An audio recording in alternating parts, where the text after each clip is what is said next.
Namaste, dear friends. Welcome. It is a joy to share this space and this time with you.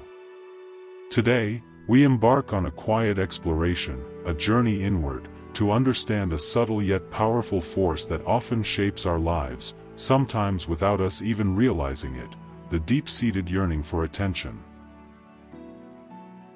Imagine, if you will, an empty room. You call out, and your voice echoes back, filling the space for a moment. This echo can be alluring. It confirms your presence, your sound. In life, we often seek similar echoes from the world around us, a nod of approval, a word of praise, a moment in the spotlight. We seek validation, acknowledgement, a sign that we matter, that we are seen. But what happens when the room remains silent? What if the echo we crave doesn't return, or returns fainter than we hoped? This pursuit, this sometimes subtle, sometimes desperate begging for attention, can become a source of profound unease, a constant chase that leaves us feeling breathless and strangely hollow, even when we momentarily catch what we seek. Today, we will explore why this is so, and how we can find a more steadfast, peaceful way of being, one that doesn't rely on the shifting sands of external validation. This desire for attention is not inherently wrong, it is, in many ways, deeply human. As children, attention from our caregivers means survival, safety, love. As we grow, this can morph. We learn that attention can bring rewards, praise in school, popularity among peers, advancement in our work. But when this natural desire becomes a need, a constant hunger that dictates our actions, our choices, even our sense of self-worth, it veers off course. Think for a moment, have you ever found yourself slightly exaggerating a story to make it more impressive? Or perhaps felt a pang of disappointment when a significant effort went unnoticed? Maybe you've scrolled through social media, comparing your life to curated highlights, feeling a subtle pressure to present an equally polished version of yourself. These are all manifestations of that deeper longing. This isn't a judgment, my friends, but an observation, an invitation to look with gentle curiosity. The mind, in its quest for security, often latches onto external markers. If people praise me, I am good. If I am popular, I am worthy. If I am noticed, I exist in a meaningful way. But these external markers are as fleeting as clouds in a summer sky. They are dependent on the moods, perceptions, and whims of others, and relying on them for our inner stability is like building a house on sand. The tide of public opinion will inevitably shift, and our house will crumble. This constant seeking also pulls us out of the present moment. Instead of fully experiencing our lives, our work, our relationships, we are preoccupied with how others perceive us. Are they impressed? Are they watching?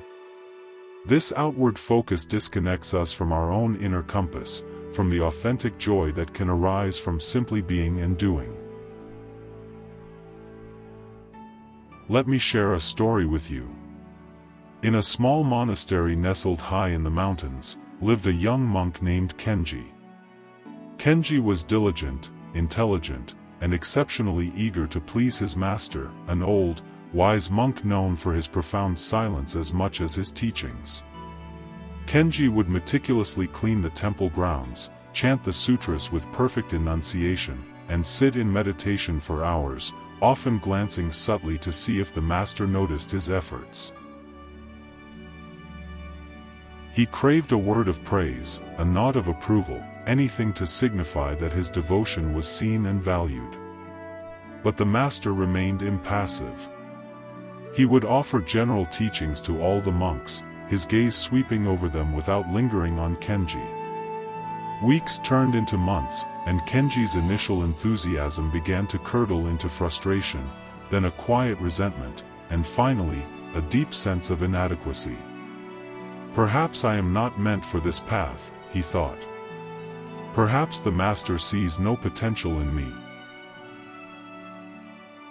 One day, after a particularly grueling session of wood chopping for the monastery kitchen, a task Kenji performed with extra vigor hoping to catch the master's eye, he felt utterly defeated. The master had walked past him, seemingly without a glance.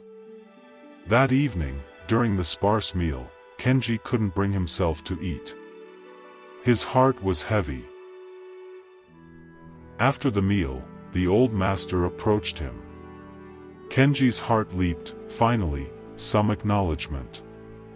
The master sat beside him, not saying a word for a long time, simply observing the setting sun paint the sky in hues of orange and purple.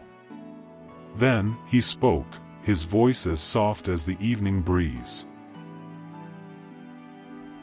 "Kenji," he said, "the sun does not demand attention as it rises, nor does the moon beg to be noticed as it illuminates the night. The river flows without seeking applause, and the trees stand tall, offering shade without needing thanks.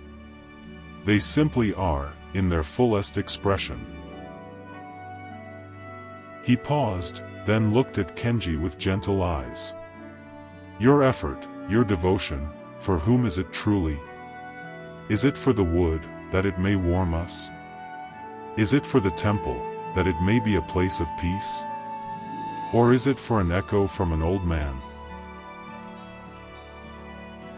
Kenji sat in stunned silence. The master continued, "When you chop wood, simply chop wood. When you chant, simply chant. Find the meaning, the satisfaction, not in the eyes of another, but in the truth of the action itself. The validation you seek externally is a shadow. The substance lies within your own sincere engagement, your own presence." Kenji understood. He had been so focused on being seen doing the work, that he had missed the inherent value and peace in the work. From that day, Kenji changed. He still worked diligently, but his focus shifted inward.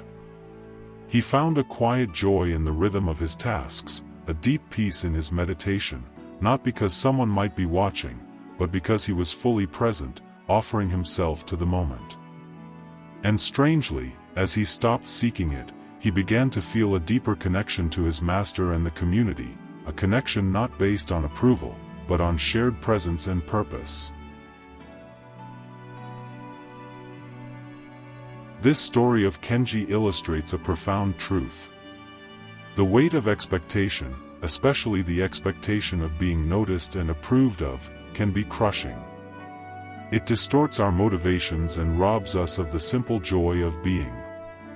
When we act from a place of needing to be seen, our actions become performances rather than authentic expressions. And as with any performance, there is an underlying anxiety. Am I good enough? Will they like it?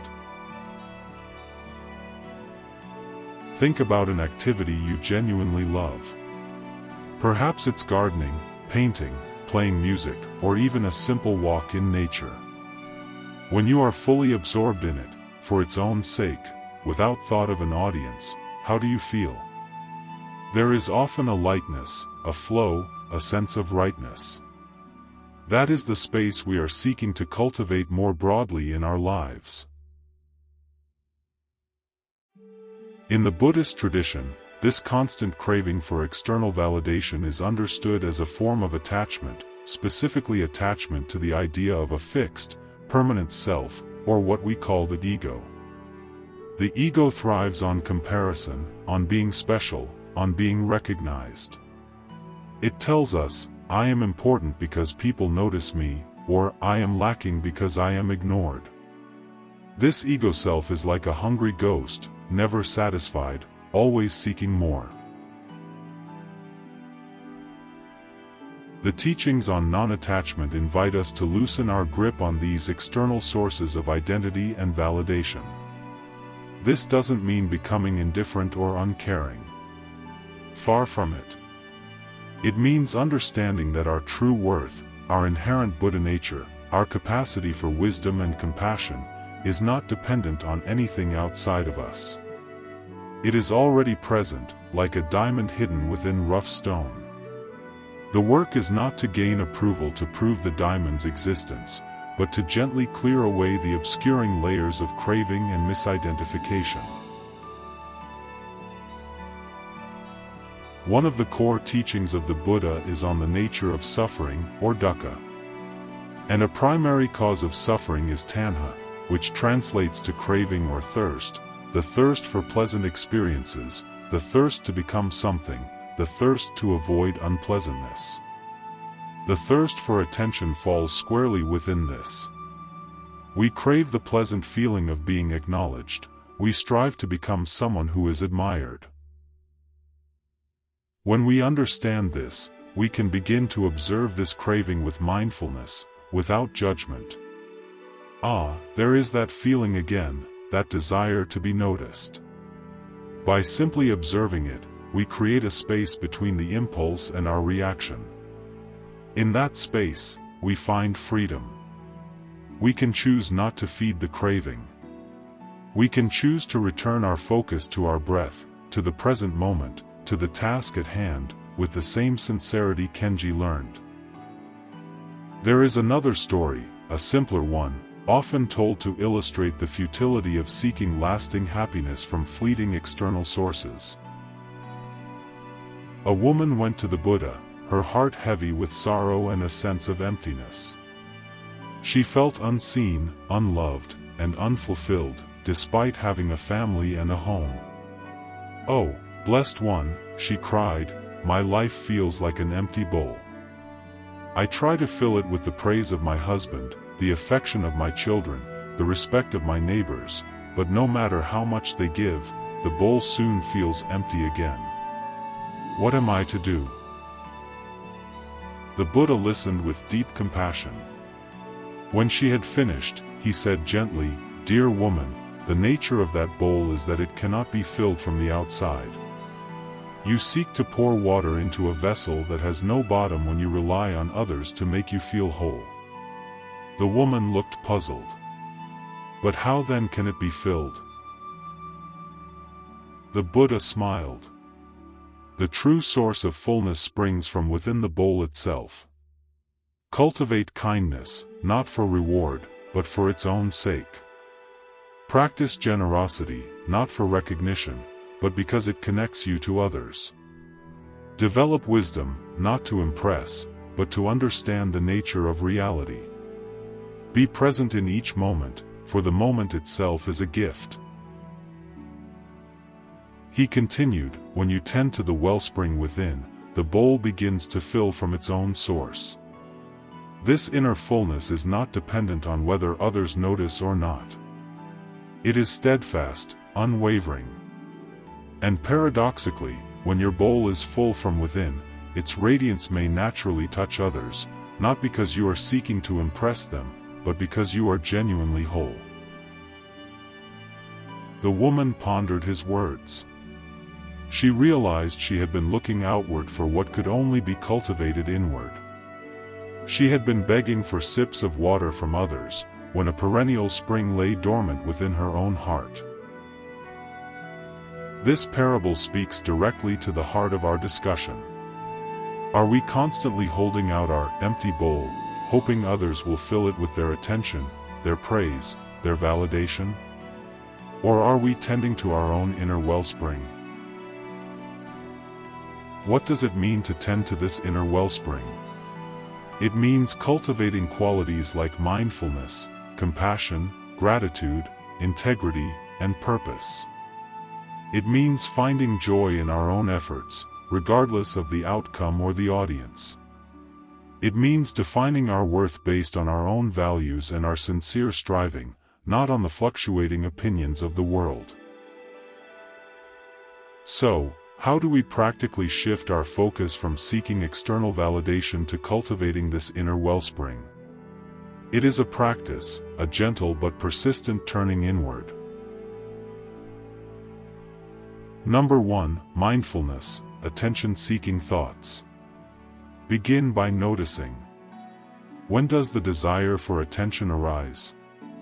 What triggers it? What does it feel like in your body, in your mind? Don't judge it, don't suppress it.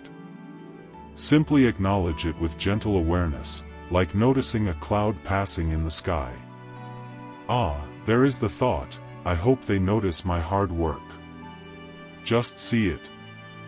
This awareness itself creates a gap, a space for choice.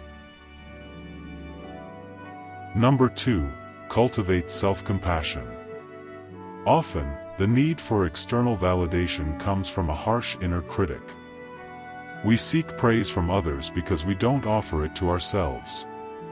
Practice speaking to yourself with the same kindness and understanding you would offer a dear friend who is struggling.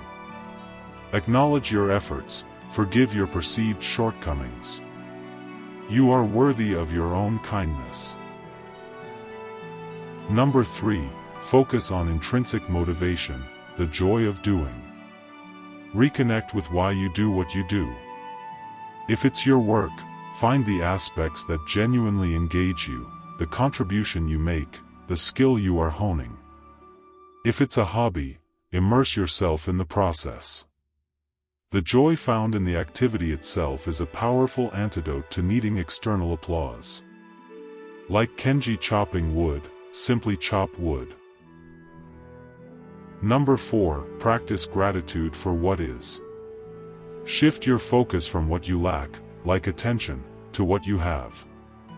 Gratitude for small things, a warm cup of tea, a moment of quiet, the kindness of a stranger, your own breath, cultivates a sense of fullness and contentment that doesn't depend on external circumstances. Number 5, connect authentically, don't perform. When you interact with others, aim for genuine connection rather than trying to impress. Listen deeply. Share honestly, not for effect, but to be understood and to understand. Authentic connection nourishes the soul in a way that fleeting attention never can. It's the difference between a nourishing meal and a sugary snack. Number 6, the value of silence and solitude. Deliberately create moments of quiet in your day. In silence, away from the noise of the world's demands and expectations, you can begin to hear your own inner voice, your own wisdom. Solitude is not loneliness, it is an opportunity to befriend yourself. A tree grows strong roots in silent earth. When you no longer beg for attention, a profound shift occurs. It is like taking off a heavy backpack you didn't realize you were carrying. There is a lightness, a freedom. Imagine a great mountain. It stands majestic, its peak perhaps touching the clouds. It doesn't shout, "Look at me. See how tall I am." It simply is. It endures storms and sunshine with equal composure. Its grandeur comes not from seeking to impress, but from its very nature, its deep-rooted stability. This is the state we can cultivate within ourselves. An inner solidity, a quiet confidence that is not shaken by whether we are praised or ignored. Our actions become more authentic because they are driven by our values and purpose, not by the desire for applause. Our relationships become deeper because we engage with others from a place of fullness, not neediness. There is immense peace in this. The frantic energy of seeking subsides, replaced by a calm presence. We become less reactive to criticism, and less puffed up by praise. We can appreciate kind words when they come, but we are not dependent on them for our sense of worth. We become, in our own way, like that silent, steadfast mountain. This doesn't mean we become invisible or isolated. On the contrary, when we are secure within ourselves, we can offer our true gifts to the world more generously and effectively. A flower doesn't bloom to win awards, it blooms because it is its nature to bloom, and in doing so, it shares its beauty and fragrance freely. This journey of releasing the need for external validation is not a linear path. There will be moments when old habits resurface, when that desire for a pat on the back feels strong. This is perfectly normal. This is human. The practice is to meet these moments with the same gentle awareness and self-compassion we've discussed. It's not about achieving a perfect state of non-seeking, but about continuously, gently, turning the mind back towards inner sufficiency. Each time you notice the pull of attention-seeking and choose instead to ground yourself in the present, in your intrinsic worth, you strengthen that inner muscle. Remember the story of Kenji. His transformation wasn't instantaneous. It began with a moment of insight, followed by a changed practice. The master didn't expect Kenji to suddenly become enlightened. He simply pointed him towards a more skillful way of engaging with his life and his practice. So, be patient with yourself. This is a lifelong cultivation. Celebrate the small shifts, the moments you choose presence over performance, authenticity over applause. My dear friends, the world is a noisy place, full of voices clamoring for attention, and full of voices offering fleeting praise or criticism. It is easy to get lost in this cacophony, to believe that our value is determined by the volume of applause we receive. But the wisdom of the ages, echoed in the silence of the mountains and the gentle flow of the river, tells us otherwise. Your true worth is inherent, unshakable, like a deep, still pool of water that reflects the sky clearly, undisturbed by the ripples on the surface. The invitation today is to turn away from the constant begging for external validation, and instead, to cultivate your own inner sanctuary of peace, purpose, and self-acceptance. To find the silent mountain within you. When you derive your sense of self from this internal source, you become truly free. Free to act authentically, to love generously, and to live fully, not for the gaze of others, but for the quiet joy of your own being. Thank you for sharing this time, for walking this path of reflection with me. May you carry these seeds of insight into your days. May you find the courage to look within, and the peace that comes from knowing your own true worth. If these words have resonated with you, I invite you to subscribe for more reflections on the path to inner peace. Please share your thoughts in the comments below, perhaps one way you've recognized this pattern in yourself, or one small step you feel inspired to take. And if you know someone who might benefit from this message, please share this video with them. May you be well. May you be peaceful. May you be free.